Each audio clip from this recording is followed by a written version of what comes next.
écluses en abondance. Fais tomber ta pluie sur nos vies. Ouvre les écluses, te supplions en abondance. Fais tomber ta pluie sur nos vies. Ouvre les écluses Ce matin, en abondance. envoie ta pluie. Fais tomber ta pluie Ah, nous te supplions. sur nos vies. Ah, papa, nous te supplions. Ouvre les écluses. Le ciel est ouvert. Le ciel est ouvert. À la maïerevo siakataka paraba. Oh, Baba. Baba, oh. Nous te supplions. Oh, Baba. Oh, Baba. Oh, Baba. Je suis en train d'appeler mon Père. J'ai besoin de toi. L'Église a besoin de toi ce matin. Toi qui nous as attirés du nord, du sud, de l'est à l'ouest. Nous sommes là pour toi, Baba. Baba, oh. Oh, Baba. Ele shalabarabaye rabasurubu. Brekata la mare, Baba, Baba. Baba, oh.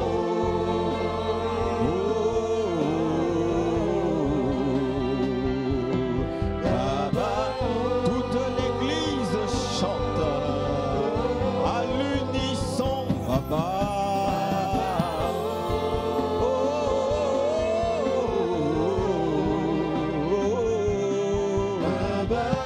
Et les salamare borobo. Jésus, oh Jésus, Jésus mon bien-aimé, Jésus mon bienfaiteur, Jésus mon Seigneur et mon Sauveur.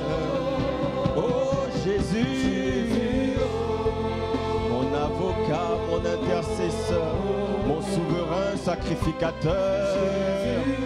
Il est le médiateur, le chemin, la vérité et la vie. Il est mon salut, Jésus. Il est ma paix et ma joie, Jésus. Il est ma yara, ma yara. Oh, nous sommes dans ta présence. Fais tomber Il est ma yara. ta pluie Répands-la. Nous sommes dans ta présence. Fais tomber. Tu as besoin de la pluie. Ta pluie Tu as besoin de la pluie. envahit nos vies. Nous sommes dans ta présence. Dans ta présence. Tu as besoin de la pluie. Tu as besoin de la pluie. Ta pluie Et les barabasiarama. Tu as besoin de cette pluie. Je prie qu'elle t'arrose ce matin. Qu'elle t'arrose ce matin. Qu'elle t'arrose ce matin. Qu'elle t'arrose ce matin. Ah Jésus. Oh Jésus.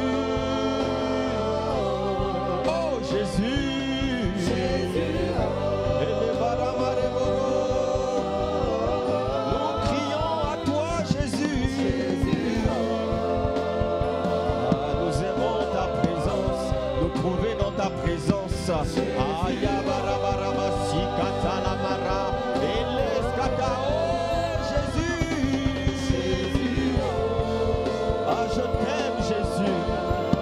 J'aime ta présence. C'est une romance.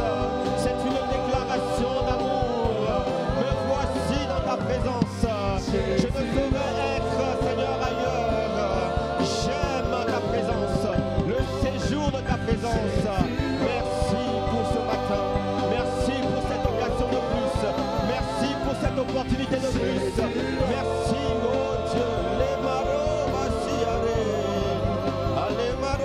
merci, allez. Est-ce que nous pouvons lever nos mains pour le recevoir? Oh Jésus, les mains levées, dansons l'honneur, les mains levées.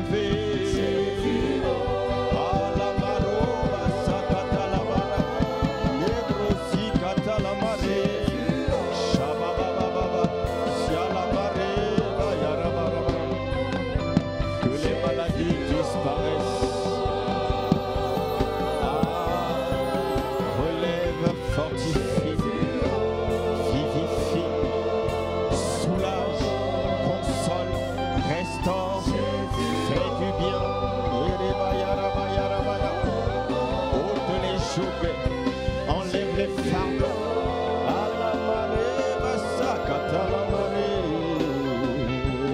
Jésus, doucement, Jésus, nous sommes là pour toi.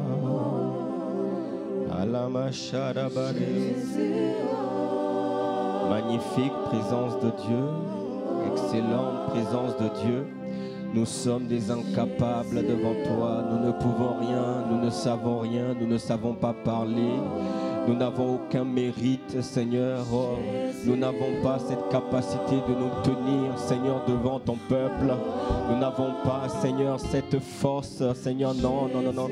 Aïe, Seigneur, nous nous reconnaissons incapables, Seigneur. Ah, des barreaux, mais dans notre incapacité, Seigneur. Fais valoir ta capacité, fais parler ta capacité. Seigneur, c'est alors que nous sommes faibles, que tu deviens fort en nous. Nous ne sommes que des instruments, sers-toi de nous, utilise-nous, Seigneur. Envoie ta parole, fais du bien, relève, fortifie, affermis, Seigneur, console, réponds, Seigneur. Ah, affermis, nous avons besoin de toi. Merci, Jésus. La gloire est pour toi, l'honneur et la majesté. Au nom de Jésus, est-ce que nous pouvons acclamer bien fort?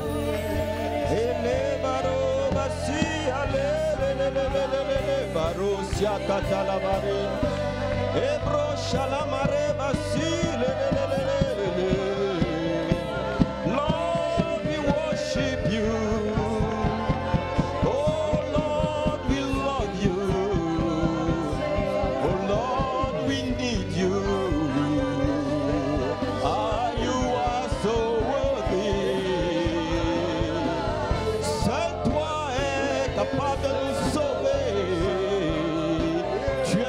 Chercher et sauver ceux qui étaient perdus.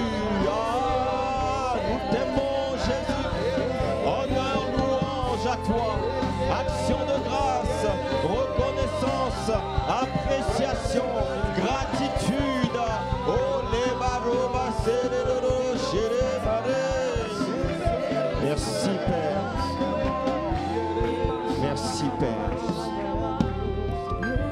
La gloire est pour toi, l'honneur est pour toi. Au nom de Jésus, nous avons prié. Quelqu'un dit Amen 3 fois. Amen, Amen, Amen, Amen. Prenons place dans sa présence. Merci. Que Dieu vous bénisse. Est-ce qu'on peut acclamer pour nos chantres et nos musiciens, nos excellents musiciens, par la grâce de Dieu? Je vais reposer la question, est-ce qu'il y a une personne qui est là pour la première fois? Pour la première fois, peut-être que tu n'as pas osé lever ta main. Ce n'est pas pour te gêner, mais nous voulons toujours rendre grâce à Dieu qui attire à lui dans sa maison. Y a-t-il quelqu'un qui est là pour la première fois? Non? Personne? Ah, il y a quelqu'un qui est là pour la première fois. Amen, amen, amen. Est-ce qu'on peut acclamer pour notre frère? Sois béni, mon frère. Tu es la bonne personne, au bon endroit. Et c'est une joie pour nous de t'avoir ce matin. Tu vois, c'est ta présence qui va permettre que ce moment soit particulier, soit spécial. On avait besoin de toi, tu vois. Voilà pourquoi il fallait que tu lèves la main ce matin. On rend toute la gloire à Dieu. Amen. Ah oui, donc cette semaine, c'est une semaine spéciale, une semaine de prière. une semaine de prière qui a été décrétée par l'apôtre des églises Impact Centre Chrétien, le pasteur Ivan. Nous devons augmenter le niveau de prière parce que dans le monde invisible, il y a beaucoup d'agitation. Beaucoup.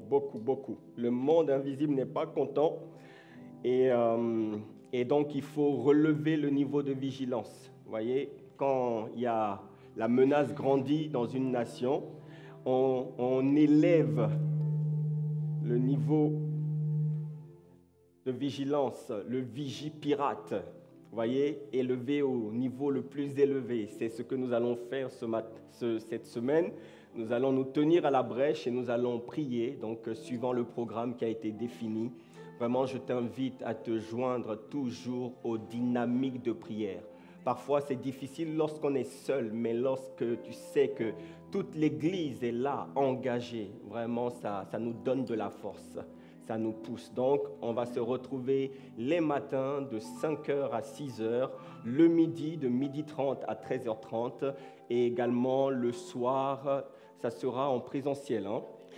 En présentiel et nous allons nous connecter ou sinon, non, on aura nos temps de conduite ici en présentiel. Il y a une belle dynamique lorsqu'on conduit ici. Donc, les frères, les assistants pasteurs, les frères, les sœurs, les conducteurs de prière vont se relayer donc de lundi à mercredi et à partir de jeudi, nous aurons 24 heures et nous terminerons le vendredi par un temps spécial. Amen. Amen. La prière, c'est la base. On doit prier. L'Église doit prier. Alléluia.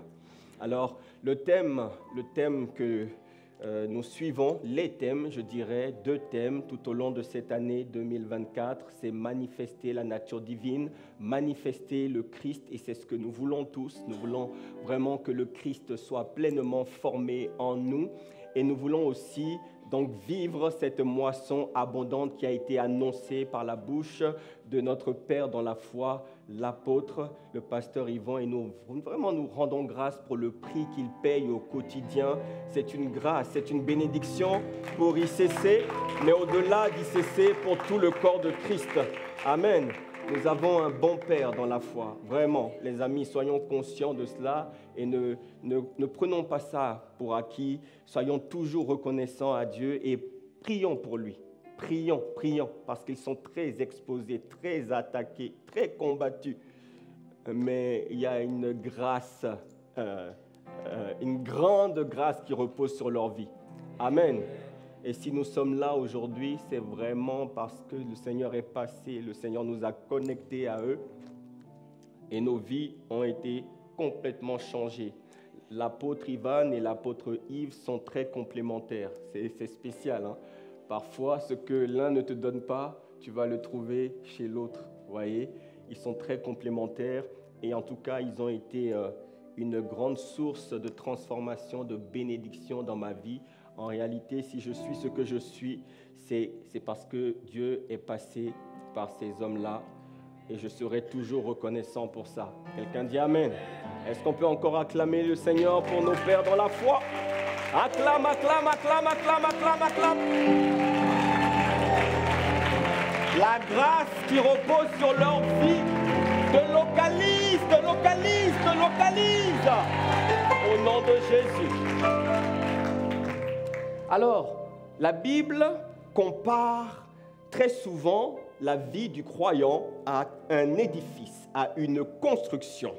Paul peut dire dans le premier livre aux Corinthiens, donc 1 Corinthiens 3, du verset 9 au verset 10, « Car nous sommes ouvriers avec Dieu, vous êtes le champ de Dieu, l'édifice de Dieu. » Vous voyez, selon la grâce de Dieu qui m'a été donnée, j'ai posé le fondement comme un sage architecte et un autre bâti dessus. Donc, nous sommes comparés à une construction, un édifice. Dans Éphésiens 2, 22, il dit ceci, « En lui, vous êtes aussi édifiés pour être une habitation de Dieu en esprit. » Donc, un enfant de Dieu doit se considérer comme un chantier. Est-ce que tu es là ce matin avec moi?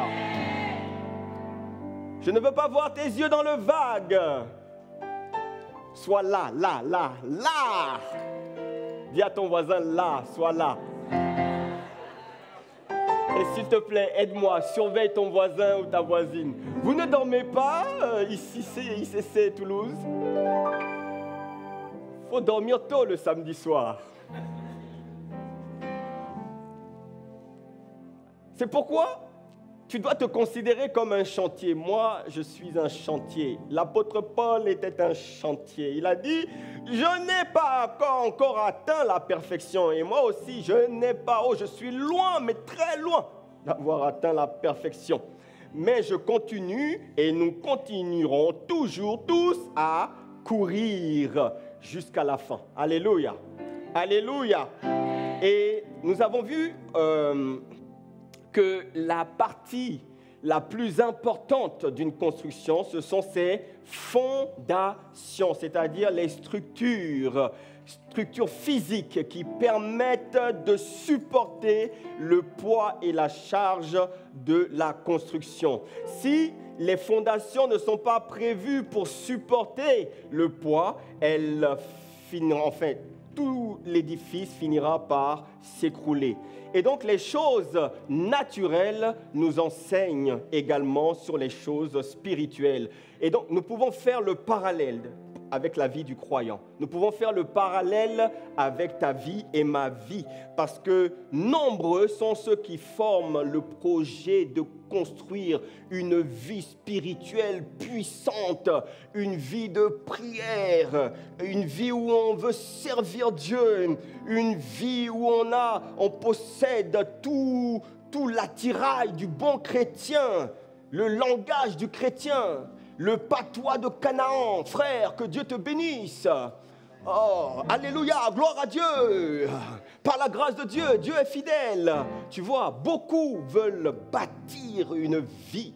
Ils viennent à l'église, ils donnent leur dîme, ils servent dans plusieurs ministères et bien souvent, trop souvent, soudainement, on voit des gens qui finissent par s'affaisser d'abord, à pencher dangereusement et au final, parfois, certains s'écroulent complètement.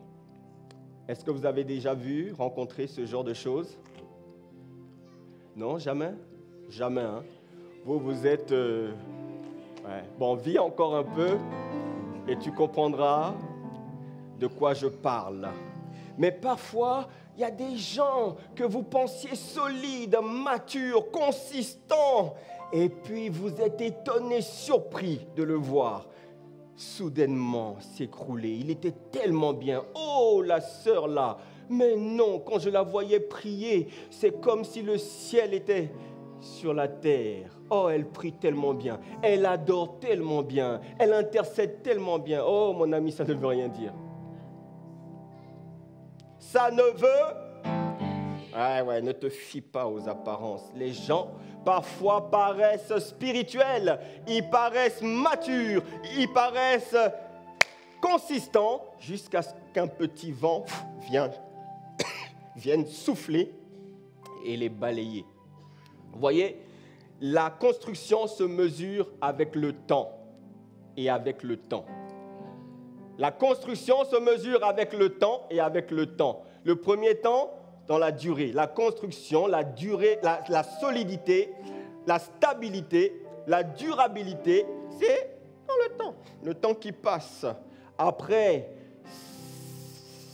5 ans, après 10 ans, après 15 ans, on regarde l'état de la maison. Mais aussi avec le temps, les intempéries ou bien la météo. Ce sont ces choses. La météo, on dira les impondérables, les épreuves, les difficultés, les adversités de la vie. Ce sont ces choses qui nous permettent de mesurer la solidité de la construction et donc des fondements. Amen. Donc, quand une maison s'écroule, bien-aimé, il faut souvent aller regarder les fondements. C'est peut-être que les fondements n'étaient pas si solides que ça. Est-ce que vous êtes avec moi ce matin? Regardez les fondements. Parfois, on réalise effectivement qu'il n'était pas aussi solide. Il n'était pas en mesure de supporter le poids de la construction. Et l'une des caractéristiques des fondements, c'est que c'est très dur. On ne peut pas consolider des fondements. C'est dès le départ. Il faut mesurer le nombre de ciments, les fers, vous voyez les fers, la taille des fers qui permettront de supporter la hauteur de la construction. Alors, quand on s'est planté au niveau des fondements, la seule chose à faire, c'est de tout casser. Tout casser. Ah oui, tout casser. Tu ne peux pas. Il faut reprendre à zéro. C'est la meilleure chose à faire. Sinon, c'est trop compliqué. Ce matin, le titre de mon message, c'est « 3 caractéristiques d'une vie fondée sur le Christ ». 3 caractéristiques d'une vie qui est fondée sur le Christ. Le Christ, c'est le grand rocher, le rocher. Jésus avait dit à Pierre, tu es Pierre, et sur cette pierre, je bâtirai mon église. Certains ont cru que Jésus voulait bâtir son église sur Pierre, mais non, ce n'était pas ça la réalité. Tu es Pierre, tu es Pétros, Pierre, un petit caillou, un petit fragment. Et moi, sur cette pierre, c'est-à-dire sur le rocher, sur Christ, je bâtirai mon église. Voilà pourquoi nous avons parlé la dernière fois. Nous devons avoir un seul, unique fondement, c'est Christ et Christ seul. Christ seul, Christ seul. Tu n'as pas besoin d'autre chose. Tu as besoin de Christ et de Christ seul. Il est le fondement, il n'est pas un complément. Non, on ne rajoute pas Christ à ce qu'on a déjà. On se débarrasse de tout ce qu'on a et on prend Christ. Ah oui, dis-moi Amen. Yeah. Alors notre verset de base, Actes 2, 37. Après avoir entendu ce discours, ils eurent le cœur vivement touché et ils dirent à Pierre et aux apôtres, « Hommes frères, que ferions-nous » Pierre leur dit, « Repentez-vous et que chacun de vous soit baptisé au nom de Jésus pour le pardon de vos péchés et vous recevrez le don du Saint-Esprit. » La suite, Pierre leur dit, « Non, car la promesse, oui, est pour vous, pour vos enfants et pour tous ceux qui sont au loin, en aussi grand nombre que le Seigneur notre Dieu les appellera. » La suite. Et par plusieurs autres paroles, il les conjurait et les exhortait, disant, « Sauvez-vous de cette génération perverse. » Quelqu'un dit Amen à la parole. Alors nous sommes dans Acte 2, nous sommes juste après l'effusion du Saint-Esprit. Voyez, et il y a une foule importante qui est là, qui est dans la place. Cette foule est interloquée par le spectacle qu'ils voient parce que subitement, ils ont vu des gens qui s'agitaient, ils ont vu que ça tremblait, ils ont vu des gens qui ont commencé, qui semblaient incontrôlables et qui ont commencé à parler subitement en d'autres langues, la langue des Partès, Médès, Élamites, de Mésopotamie, de Judée, de Cappadoce, du Pont, de l'Asie, de la Phrygie, de la Pamphylie, de l'Égypte, de la Libye. Bref, ils parlaient dans toutes les langues. Et la langue même des Juifs, des prosélytes, des Crétois, des Arabes, même des Arabes. Oh! Dis donc, et la foule était là, waouh, ils étaient dans l'étonnement, mais qu'est-ce qui se passe? Et ils se disaient certainement, ces gens ils ont dû boire quelque chose, ils sont ivres, ils ont peut-être bu un breuvage qui a développé les capacités en langue étrangère. Tu vois, tu bois une boisson et subitement tu commences à parler dans une autre langue étrangère, tu vois. Et ils étaient dans l'étonnement. Ils ne savaient pas ce qu'il fallait penser. comme parfois dans la vie, nous sommes dans l'étonnement et nous ne savons que penser. Nos certitudes sont remises en question. On se demande vraiment ce qui se passe, voyez. Et ce sont ces moments-là que Dieu toujours choisit parce que ce sont des moments où nous sommes plus attentifs, peut-être plus réceptifs. Et Dieu choisit ces moments pour nous parler. Il capte notre attention. Dieu choisit des situations, des événements, des moments particuliers, des circonstances de la vie pour nous parler, pour se révéler à nous. Et c'est ce qu'il fait en utilisant un homme qu'on appelle Pierre comme un instrument. Pierre, saisissant cette occasion où tout le peuple est étonné, se lève. Ah, que dis-je, ce n'est pas Pierre, c'est le Saint-Esprit au travers de la bouche de Pierre qui se lève pour faire quoi? Pour poser un fondement, le seul fondement valable, à savoir Christ. Vous voyez, ce passage, c'est la première fois qu'on prêche l'Évangile. Un homme prêche juste après l'effusion du Saint-Esprit. C'est la première fois que des hommes et des femmes se donnent, se convertissent et sont gagnés à Christ. Et c'est toujours bon d'aller voir dans la Bible la première mention de quelque chose. Vous voyez, c'est là que ça se passe. Alors nous allons écouter ce merveilleux discours dans Actes 2, 14. Écoutons ce discours. Actes 2, 14. Hommes juifs, et vous tous qui séjournez à Jérusalem, sachez ceci et prêtez l'oreille à mes paroles. Ces gens ne sont pas ivres comme vous le supposez, car c'est la 3e heure du jour. Mais c'est ici ce qui a été dit par le prophète Joël. Dans les derniers jours, dit Dieu, je répandrai de mon esprit sur toute chair. Vos fils et vos filles prophétiseront, vos jeunes gens auront des visions, et vos vieillards auront des songes. Yes, Lord. Oui, sur mes serviteurs et sur mes servantes, dans ces jours-là, je répandrai de mon esprit. Ah. Yes. Yes. Et ils prophétiseront. Ah, moi, cette parole me fait du bien. Aïe, aïe, aïe. Imaginez, il est en train de prêcher à la foule. Tu es en train de prêcher à une foule. Allez, plus de vie. Je ferai paraître des prodiges en haut dans le ciel. Yes. Et des miracles en bas sur la terre. Du feu, du sang et une vapeur de fumée. Le soleil se changera en ténèbres et la lune en sang avant l'arrivée du jour du Seigneur, de ce jour grand et glorieux. Alors, quiconque invoquera le nom du Seigneur sera sauvé. Oh mon Dieu, oh mon Dieu, oh mon Dieu, oh mon Dieu, oh mon Dieu. Oh mon Dieu. Oh mon Dieu. Ce n'est pas fini. Continuons à écouter ce discours merveilleux de l'apôtre Pierre. Hommes israélites, écoutez ces paroles. Jésus de Nazareth, cet homme à qui Dieu a rendu témoignage devant vous par les miracles, les prodiges et les signes qu'il a opérés par lui au milieu de vous, comme vous le savez vous-même. Cet homme, livré selon le dessein arrêté et selon la prescience de Dieu, vous l'avez crucifié.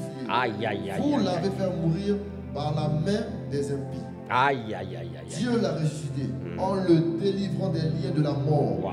Parce qu'il n'était pas possible qu'il fût retenu. Non, ce n'était pas possible. Car David dit de lui, je voyais constamment le Seigneur devant moi, parce qu'il est à ma droite, afin que je ne sois point ébranlé. Aussi, mon cœur est dans la joie et ma langue dans l'allégresse, et même ma chair reposera avec espérance. Car tu n'abandonneras pas mon âme dans le séjour des morts. Jamais, jamais, jamais, jamais, jamais. Et tu ne permettras pas que ton sein voie la corruption. Tu m'as fait connaître les sentiers de la vie. Tu me rempliras de joie. Aïe. Il faut interrompre ce discours. Il faut acclamer ce discours. Il faut acclamer ce discours. Aïe. Bien-aimé, cette parole est puissante. Tu m'as fait connaître les sentiers de la vie. Tu me rempliras de joie par ta présence. Oh mon Dieu.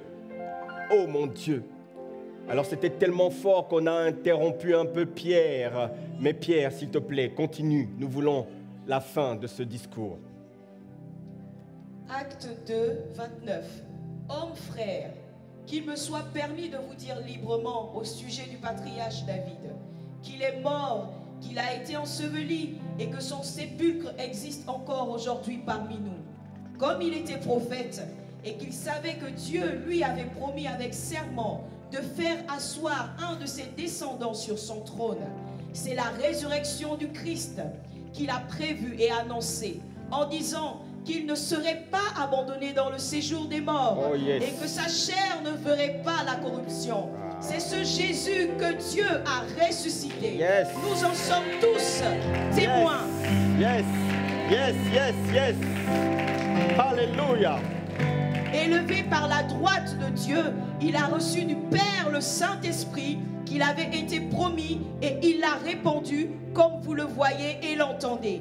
Car David n'est point monté au ciel, mais il dit lui-même, le Seigneur a dit à mon Seigneur, assieds-toi à ma droite, jusqu'à ce que je fasse de tes ennemis ton marchepied. Alléluia.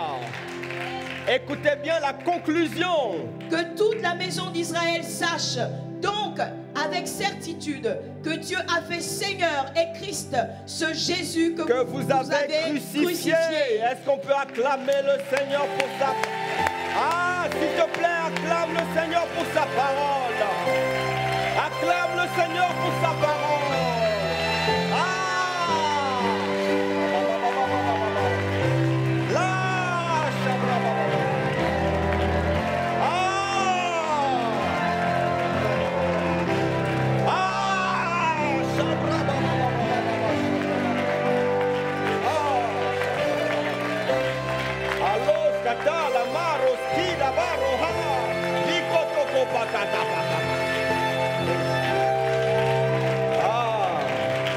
Ta parole est vivante, Seigneur. Elle n'a pas changé. Pierre est sous l'inspiration directe de la première effusion du Saint-Esprit. N'oubliez pas, sous l'inspiration directe de la première effusion de l'Esprit. Alors il est fraîchement oint et baptisé du Saint-Esprit. Son esprit est rempli, il est dans les profondeurs. Jamais un homme n'est rentré dans des profondeurs de la révélation. À ce moment-là, il a une compréhension de ce qui vient de se passer. Il a une compréhension des événements. Il est éclairé sur la vérité présente. Il est conscient des temps glorieux qu'ils étaient en train de vivre, de ce qui venait de se passer, de ce Christ qui est mort mais qui est ressuscité, qui a vaincu la mort.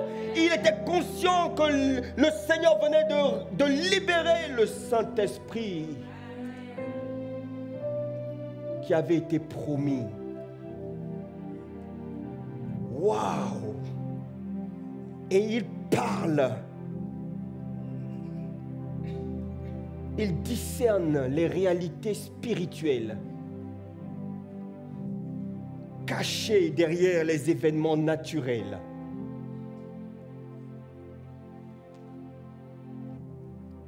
C'est vrai, Jésus avait dit, tu es Pierre. Ce n'est pas réellement sur toi que je vais bâtir mon église, mais quelque part, petit pierre, petit caillou, fragment, tu contribueras quelque part à établir l'église. Ah, ouais. C'est le discours inaugural, c'est l'acte inaugural de l'église.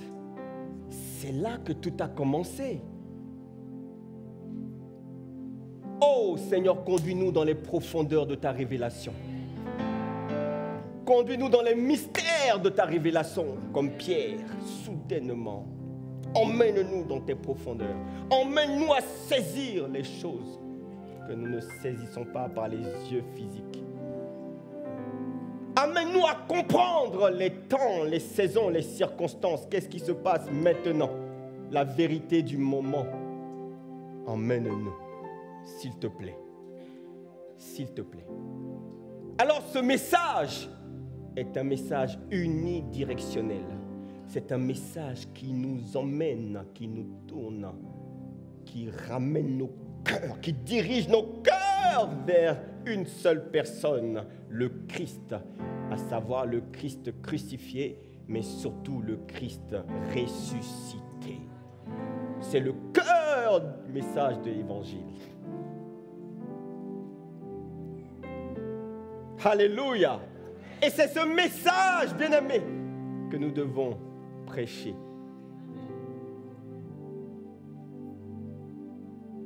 Le Seigneur ne nous demande pas de prêcher sur les astres.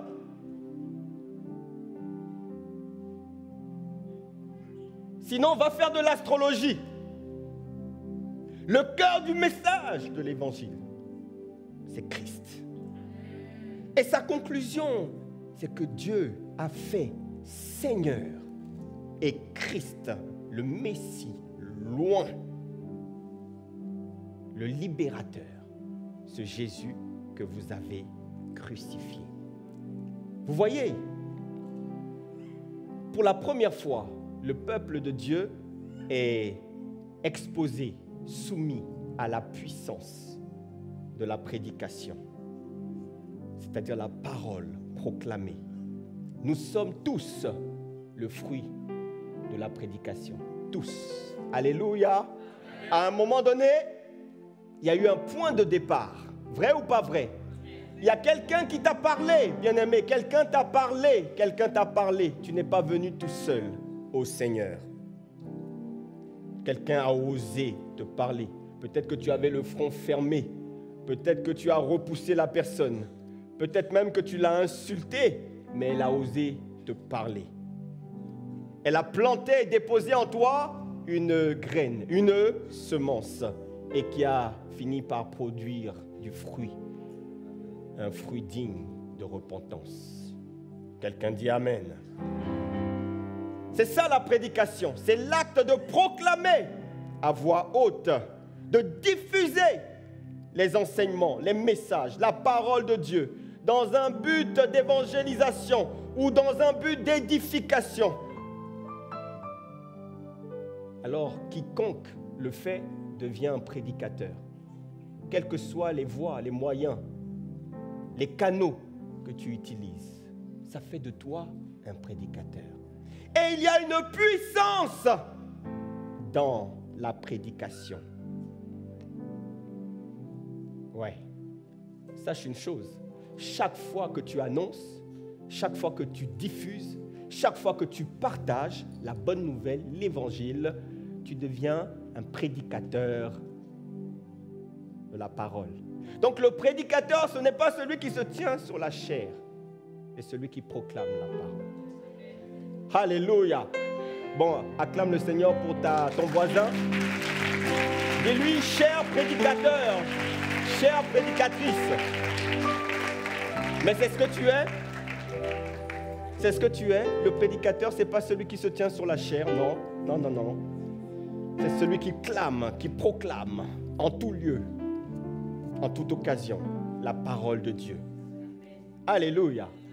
Il y a des années, un vendredi, quelque chose m'a poussé à aller à la rencontre de mes amis d'enfance dans ma ville, dans mon quartier. Je ne sais pas pourquoi. Mais j'ai été attiré, j'ai été aimanté là-bas. Et lorsque je suis arrivé là-bas, ils étaient en train de partager la parole. Et il y a une personne qui était en train de proclamer, de partager la parole. Tu vois, il a fallu que j'entende, il a fallu que je sois exposé à cette parole pour que ma vie soit transformée. C'est ça la puissance de la prédication. Elle transforme tout homme avec ses croyances, avec ses convictions. C'est pas facile de changer un homme. C'est pas facile de changer une personne. Non, non, non, non, c'est pas facile. C'est ce qui a transformé quelqu'un, c'est ce qu'il y a de plus difficile. Vous savez que les entreprises, les grandes firmes dépensent des milliards pour étudier les comportements des hommes. Elles utilisent des techniques pour comprendre, des techniques de vente, des techniques de commercialisation, des techniques de marketing. Je vois mon frère qui remue, il sait de quoi on parle. Oui, des techniques de commercialisation parce qu'elles cherchent à attirer, à susciter l'intérêt, à provoquer le désir. Oh, l'envie, subitement. Tu vois un gros panneau avec un gros sandwich. Puis tu n'y pensais même pas et puis subitement, bizarrement, tu es attiré comme un aimant dans le fast-food pour acheter le même sandwich. Ah! Ils utilisent toutes sortes de techniques, même des messages subliminaux. Provoquer le désir et te pousser à l'action. Le but, c'est de te pousser à la consommation. C'est vrai ou c'est pas vrai? Ah oui.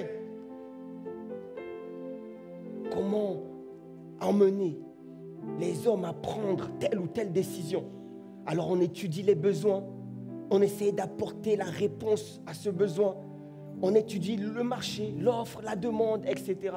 En fait, c'est vraiment une bataille aujourd'hui.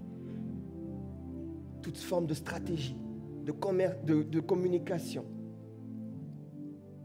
pour convaincre, pour parvenir à convaincre. Alors pendant que les hommes utilisent déploie tout cet arsenal, voyez, Dieu, il vient et il choisit un seul moyen pour convaincre les hommes. Un seul moyen. Vous savez c'est quoi? C'est la prédication. C'est la prédication. La Bible dit dans 1 Corinthiens 1,18 « Car la prédication de la croix est une folie pour ceux qui périssent, mais pour nous qui sommes sauvés, elle est une puissance de Dieu. » Ça semble fou. Comment tu viens et tu viens dire à quelqu'un, tu sais, Jésus est mort pour toi, son sang a été versé, mais il est ressuscité. Pourquoi il l'a fait? C'est parce que Dieu a tant aimé le monde qu'il a donné son Fils. Alors, je t'invite à confesser de ta bouche, à recevoir dans ton cœur, et tu es sauvé. Ah ouais? Mais c'est ça la folie de la prédication. Pendant que toi, tu essayes de convaincre, tu essayes, tu dois... Ah, il faut trouver des arguments, il faut emmener des preuves. Emmène-moi des preuves. Moi, je suis comme Thomas. J'y crois pas tant que je n'ai pas vu. Non, c'est par la foi, mon ami. C'est ça la folie de la... C'est par la foi. Crois seulement. Crois seulement. Mais ça, c'est une folie. C'est ce que la Bible dit. Et pourtant, c'est une puissance de Dieu. C'est une puissance de Dieu. Waouh! Tu vois, tu as une arme qui est redoutable, qui est puissante. Celle simplement d'ouvrir ta bouche et de proclamer la bonne nouvelle de l'évangile. Pas n'importe quel évangile, l'évangile du Christ ressuscité. Sagesse de Dieu, mais c'est une folie pour lui. C'est une folie, c'est pas possible. 1 Corinthiens 1,21 dit « Car puisque le monde, avec sa sagesse, n'a point connu Dieu dans sa sagesse, dans la sagesse de Dieu, il a plu à Dieu de sauver les croyants par la folie de la prédication. » Ça peut sembler tellement absurde.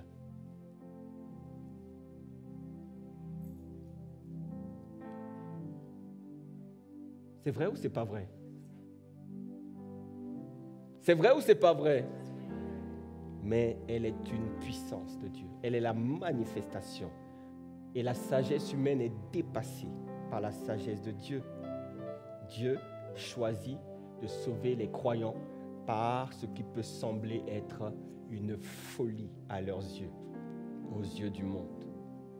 1 Corinthiens 2,4 « Et ma parole et ma prédication ne reposaient pas sur les discours persuasifs de la sagesse. » Voyez, quand on essaie de convaincre par l'argumentation, par par l'épreuve, etc. Non, non, non, non, non. Il dit non, moi, ma parole, ma prédication, elle n'est pas basée sur ça. Mais c'est juste une démonstration d'esprit et de puissance.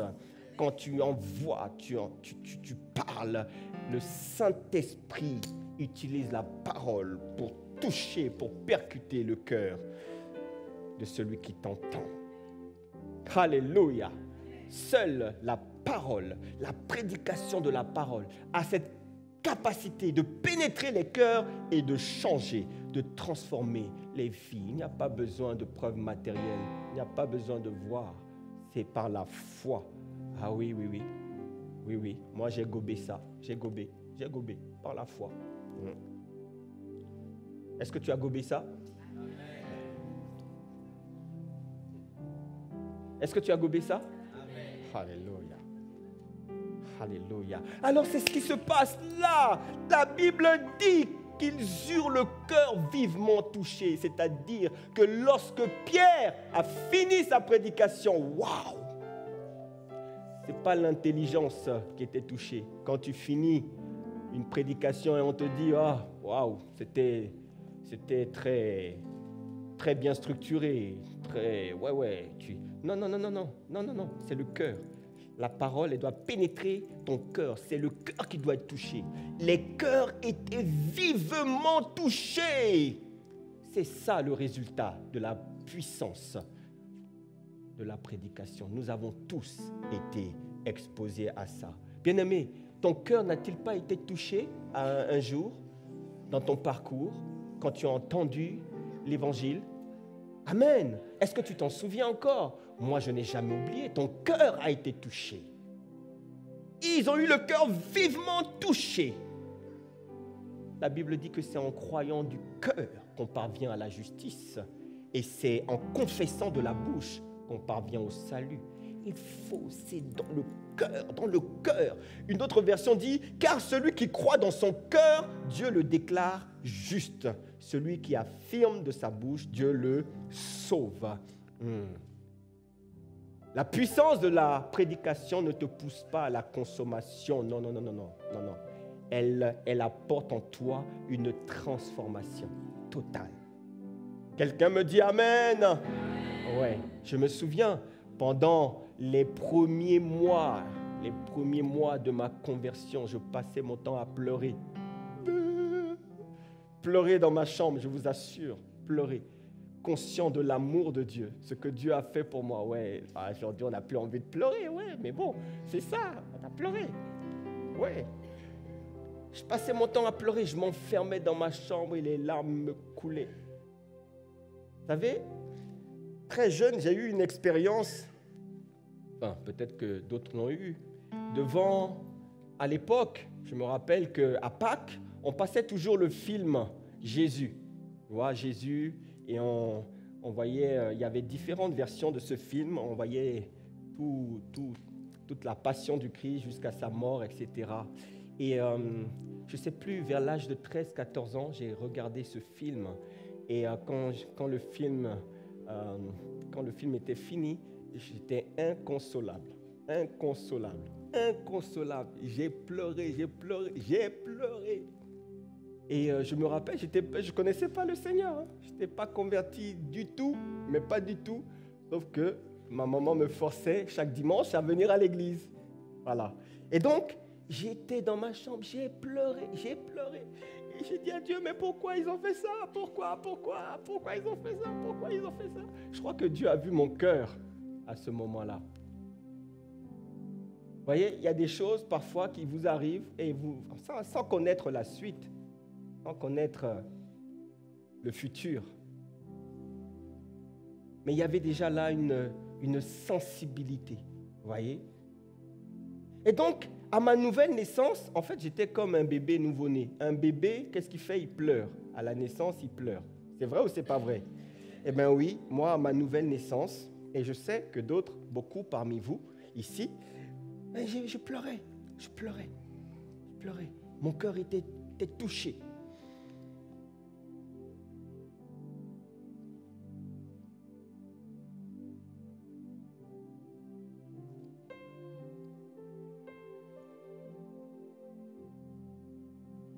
quelque chose s'était passé en moi. Mon cœur avait été touché. Je ne savais pas forcément comment l'expliquer, mais je savais que quelque chose s'était passé. J'avais compris que je n'étais pas en règle avec Dieu et que j'avais besoin de prendre un nouveau départ, que quelque chose devait changer dans ma vie. Qui a connu ça? Alléluia. Alors, toujours en gardant ce texte, le texte de départ, le texte c'est lequel? Le texte de Actes 2, 37. Ils ont été touchés. Et lorsqu'ils ont été touchés, quelle est la question qu'ils ont posée? Hommes, frères, que ferons-nous? Amen. Que ferons-nous? Lorsque tu as été touché, que ferons-nous? Que ferons-nous? Tu vois, qu'est-ce qu'il faut faire lorsque tu as été exposé à la puissance de la prédication et que ton cœur a été vivement touché? Ce sont des étapes que nous avons connues. Que ferons-nous? Donc, c'est là que Pierre donne la réponse. Il donne la réponse claire de trois caractéristiques que nous voulons voir. Pierre leur dit, donc au verset 38, est-ce qu'on peut mettre le verset 38? Réponse à leur question. Pierre leur dit, repentez-vous et que chacun de vous soit baptisé au nom de Jésus-Christ pour le pardon de vos péchés et vous recevrez le don du Saint-Esprit. Quelqu'un dit Amen? Oui. Trois caractéristiques d'une vie fondée sur le Christ. Première caractéristique, est-ce que tu es passé par la véritable repentance? C'est une étape obligatoire. Es-tu passé par la véritable repentance? Parce que beaucoup luttent dans leur foi. Pourquoi? Parce qu'ils n'ont pas connu la véritable repentance. Ils ne sont pas passés. La véritable repentance, ce n'est pas le fait d'avoir demandé pardon. Ce n'est qu'une étape. Ce n'est pas complet. Est-ce que tu es passé par la véritable repentance? Parce qu'avant ta nouvelle naissance, toi et moi, nous étions pécheurs. Tu marchais comme tu le voulais, sans connaître ton passé, je peux le dire. Tu n'étais pas agréable à Dieu, tu n'étais pas agréable, tu ne marchais pas dans ses voies. Nous tous. Et Dieu n'a pas regardé à cela. Il est venu quand même à toi et à moi, tu vois. Et donc, il faut que toi et moi ayons cette prise de conscience qui nous conduit à la repentance. C'est-à-dire à reconnaître d'abord son péché, reconnaître son état, mesurer sa misère. Ah Seigneur, aie compassion de moi. Aïe, aïe, aïe, aïe, aïe, ma vie là. Aie compassion. Tu vois, il faut d'abord reconnaître que tu es pécheur. Reconnaître ta misère, implorer sa miséricorde. La Bible dit, si nous confessons, 1 Jean 1, 9, nos péchés, il est fidèle et juste pour nous les pardonner et pour nous purifier de toute iniquité. Tu vois, il faut passer par la repentance. Et la véritable repentance, ce n'est pas une émotion, non. Ce n'est pas parce que tu vois les gens pleurer, pleurer, qu'ils ont connu la véritable repentance. Ce n'est pas vrai. La véritable repentance, c'est une décision qui est basée sur ta volonté. Je décide.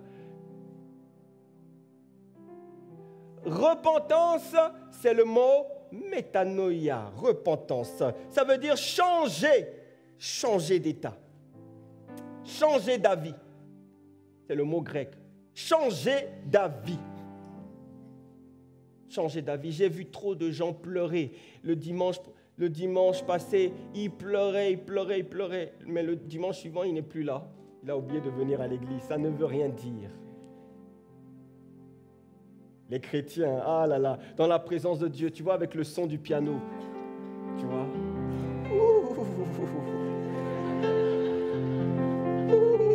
Tu vois, il est touché. Mais tu vois, ce sont les émotions. Les émotions. Le son du piano, à un moment donné, s'arrête. Le gars, il repart chez lui. Et puis, voilà, les soucis de la vie, les problèmes. Il retrouve ses factures et tout ça. Et c'est fini. Il a oublié. La véritable repentance, c'est une décision volontaire. Je décide. Non seulement je reconnais mon état de pécheur, je demande pardon, mais je décide de faire un 180 degrés, demi-tour, 180 degrés. C'est-à-dire, tu marchais par tes propres voies. Nous étions errants. Tu vois, tu étais errant. Tu allais là où on t'emmène, tu étais errant. Mais là, quand tu te répands, la suite, tu as demandé pardon, mais le 180 désormais, je me tourne vers Dieu pour marcher désormais selon sa volonté. Tu vois, je me soumets à lui volontairement. Beaucoup d'entre vous, vous avez des problèmes parce que vous n'avez pas encore établi ce fondement. Tu as peut-être demandé pardon, mais est-ce que tu as décidé de te soumettre à lui et de marcher dans sa volonté? Est-ce qu'il y a eu un changement véritable? Est-ce que tu peux dire oui, moi j'ai connu le 180? Est-ce que tu peux dire ça? S'il n'y a pas eu ça, il n'y a rien. Il n'y a rien. Alléluia. Ouais. Ah Seigneur, je vais développer rapidement les deux autres points parce que le temps est court. Tu vois, la repentance. La repentance. Faire demi-tour. Alors, le deuxième point, c'est est-ce que j'ai reçu le Saint... Non, ce n'est pas le Saint-Esprit. D'abord, c'est le baptême. D'abord, le baptême. Ah oui, le baptême. Le baptême. La véritable repentance. Et ensuite, c'est le baptême. Le baptême. Le baptême. Quelqu'un dit Amen. Le baptême. Il y a des gens qui résistent au baptême. Qui est baptisé ici? Tout le monde est baptisé. Le baptême, ce n'est pas une option. Parfois, lorsqu'on vous dit, mais quels sont les fondements? Comment faut-il faire pour entrer dans le royaume de Dieu? Certains vont dire, il faut la foi. D'autres vont dire, ouais, il faut croire en Jésus, etc. C'est incomplet. Il donne ici les étapes. C'est le discours fondateur. Repentance et ensuite baptême. C'est une étape majeure. Il ne faut pas la sous-estimer. C'est l'étape où tu t'identifies avec le Seigneur dans sa mort, dans son ensevelissement et dans sa résurrection. Ah. Ne tarde pas, bien-aimé. Pourquoi attends-tu? Pourquoi hésites-tu? Pourquoi te dis-tu que tu n'es pas prêt? Pourquoi repousses-tu? Ne repousse pas. C'est maintenant. C'est une étape complémentaire, une étape indispensable, une étape importante.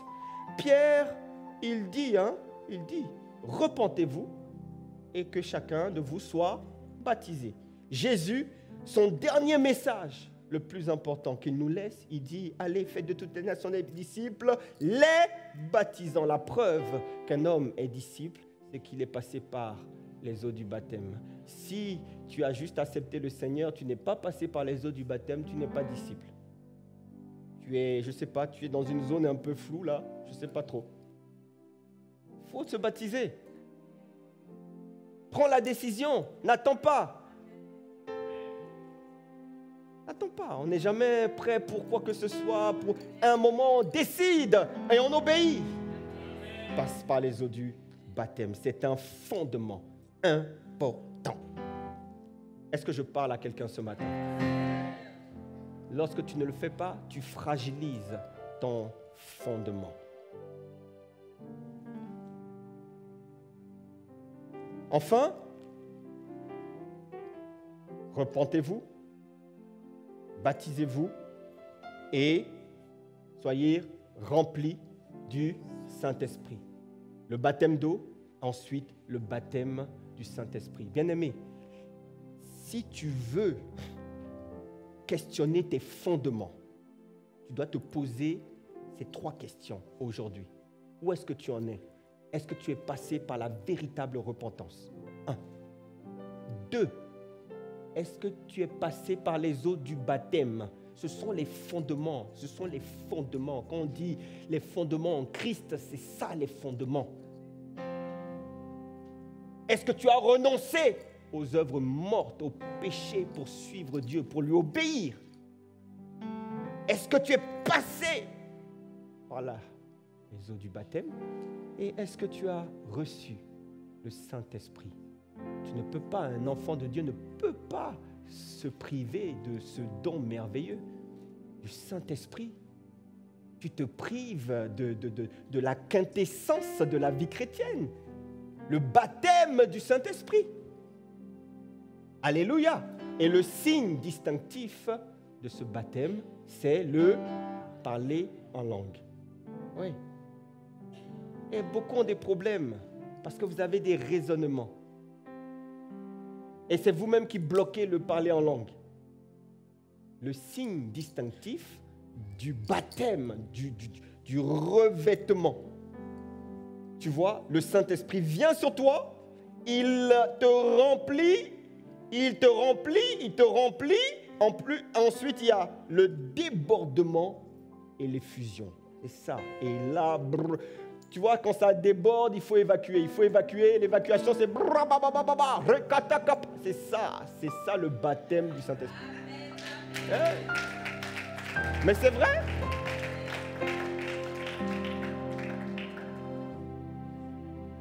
Quand on te demande, il y a des gens qui me disent « Ah, je crois que... » Non, tu ne peux pas croire. Tu sais si tu as été baptisé de l'Esprit Saint ou pas.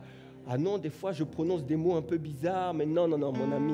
Quand tu es baptisé de l'Esprit Saint, tu le sais.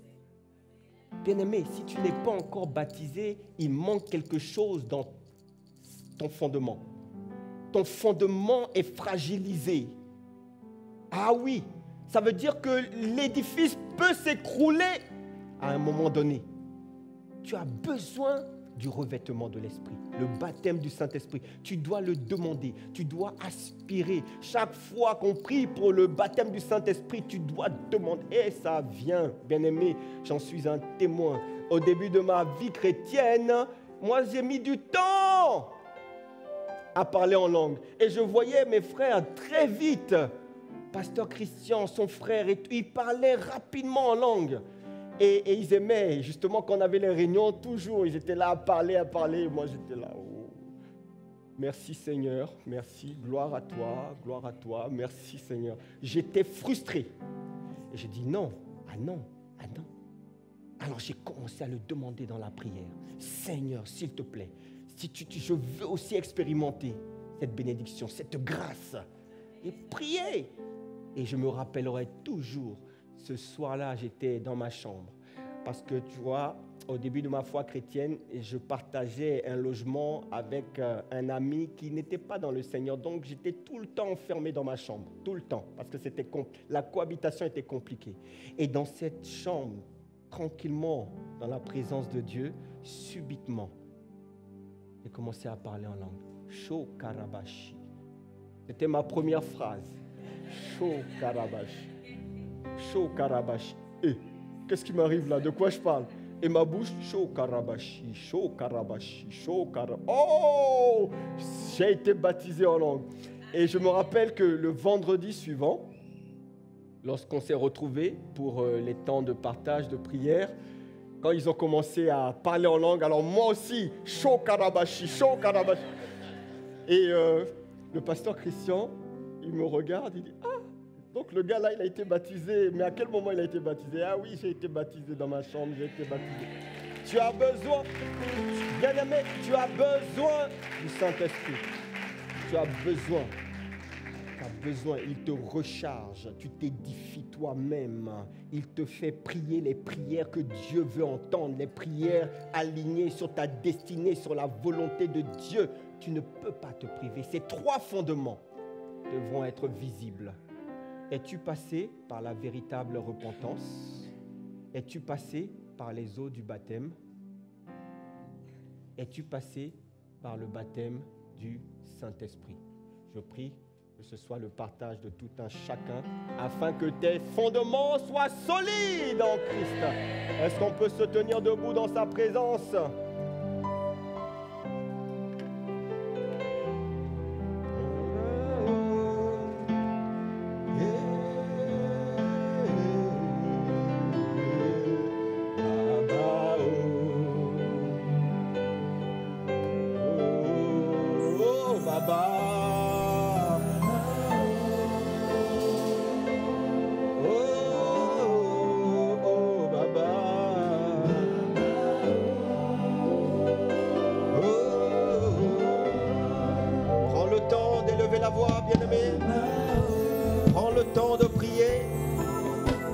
Demander à Dieu que ces 3 caractéristiques d'une vie fondée sur le Christ soit établie dans ta vie.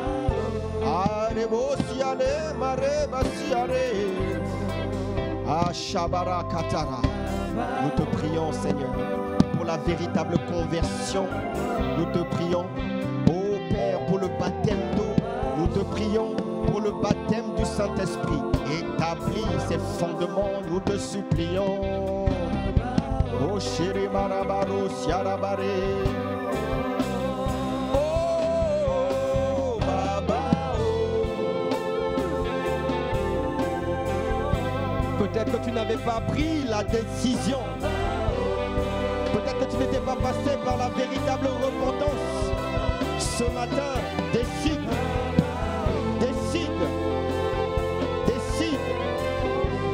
de faire le 180. 180. Demi-tour à 180. Ça doit être le fruit de ta volonté ce matin. Ce n'est pas une question d'émotion. Seigneur, je décide désormais de marcher dans tes voies. Ah, s'il te plaît, oh Rébassier, Baba, oh. Pour celui qui n'est pas encore baptisé d'eau, décide de faire le grand plongeon. Le grand plongeon et de passer par les eaux du baptême, oh Baba, oh. Et si tu n'as pas encore été baptisé de l'Esprit, Charabaré, reçois ce matin ta part. Reçois le déversement, reçois le débordement, reçois l'effusion.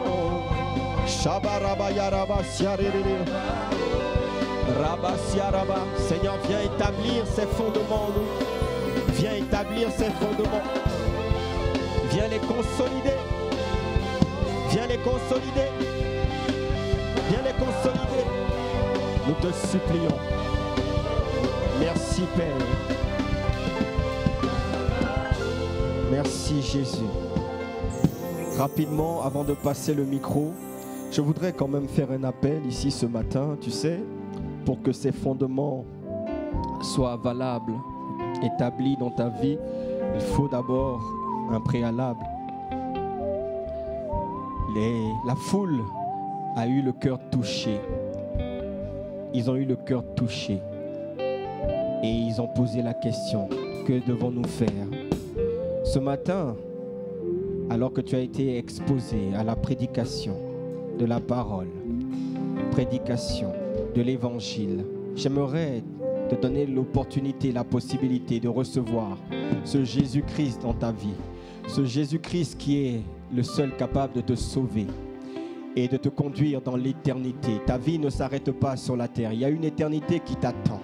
Cette éternité dépend de ton choix sur la terre. Est-ce que tu veux recevoir Jésus le Christ? Il vient ce matin frapper à la porte de ton cœur et te donner l'occasion de l'accepter. Il veut rentrer dans ton cœur pour s'asseoir à ta table, souper avec toi. Oui, c'est cette rencontre qu'il veut opérer dans ta vie ce matin. Alors, cher ami, si tu es là, je ne veux pas faire de longs discours, simplement lève la main et nous allons faire cette prière qu'on appelle la prière du salut pour que tu puisses recevoir Jésus-Christ dans ta vie. Oui, y a-t-il quelqu'un qui veut le faire, qui veut faire ce pas? Y a-t-il quelqu'un qui veut le recevoir? Je vois une main levée. Oh, une main levée, c'est un miracle. C'est ça, le miracle de l'évangile, le miracle de la prédication. Une main levée, y a-t-il encore quelqu'un qui veut le recevoir? Y a-t-il une personne? N'aie pas honte ce matin. Il s'agit de toi, de ta vie. Il s'agit de ton salut. Il s'agit de ton éternité. Veux-tu recevoir Jésus? Il te tend la main ce matin. Alléluia, alléluia. Alors à toi, bien-aimé, qui a fait cette prière,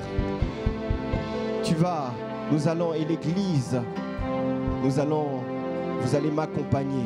Tu vas répéter après moi cette prière. Et sache qu'après cette prière, le Seigneur vient. Il est dans ta vie. Il devient ton Seigneur et ton Sauveur. Et il te conduit en nouveauté de vie. Alléluia. Tu vas répéter après moi ces mots. Seigneur mon Dieu, ce matin j'ai entendu ta parole.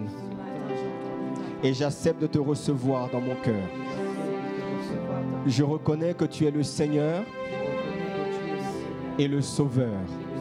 Le Fils de Dieu, crucifié à la croix, mort pour mes péchés et ressuscité pour me donner une nouvelle vie. J'accepte cette vie et je te remercie. Je renonce à mon passé et je te prie, tendre Père, de réécrire l'histoire de ma vie. À toi soit la gloire, au nom de Jésus. Amen. Est-ce qu'on peut acclamer le Seigneur? Alléluia. Alléluia. Seigneur, merci. Que ta main soit étendue sur la vie de ta fille. Conduis-la, Seigneur. Et que nul ni personne ne puisse l'arracher de tes mains. Merci de ce que tu la ramènes dans la bergerie. Tendre Père, propulse-la dans le couloir de ta destinée et accomplis tes desseins pour elle. La gloire est pour toi, l'honneur et la majesté au nom de Jésus. Amen, amen. Amen, amen. À la fin de ce service, ne pars pas trop tôt, s'il te plaît. Tu vois, il y a des conseillers. Voilà. Tu vois, le conseiller qui lève la main, là, il va prendre le temps de te recevoir et il va t'expliquer ce qui vient de se passer et il va te dire ce qu'il faut faire par la suite. On veut t'accompagner comme on nous a accompagnés lorsque nous sommes venus dans le Seigneur. Et tu verras qu'en quelques temps, en quelques mois, ta vie sera totalement transformée. Amen. Est-ce qu'on peut acclamer le Seigneur?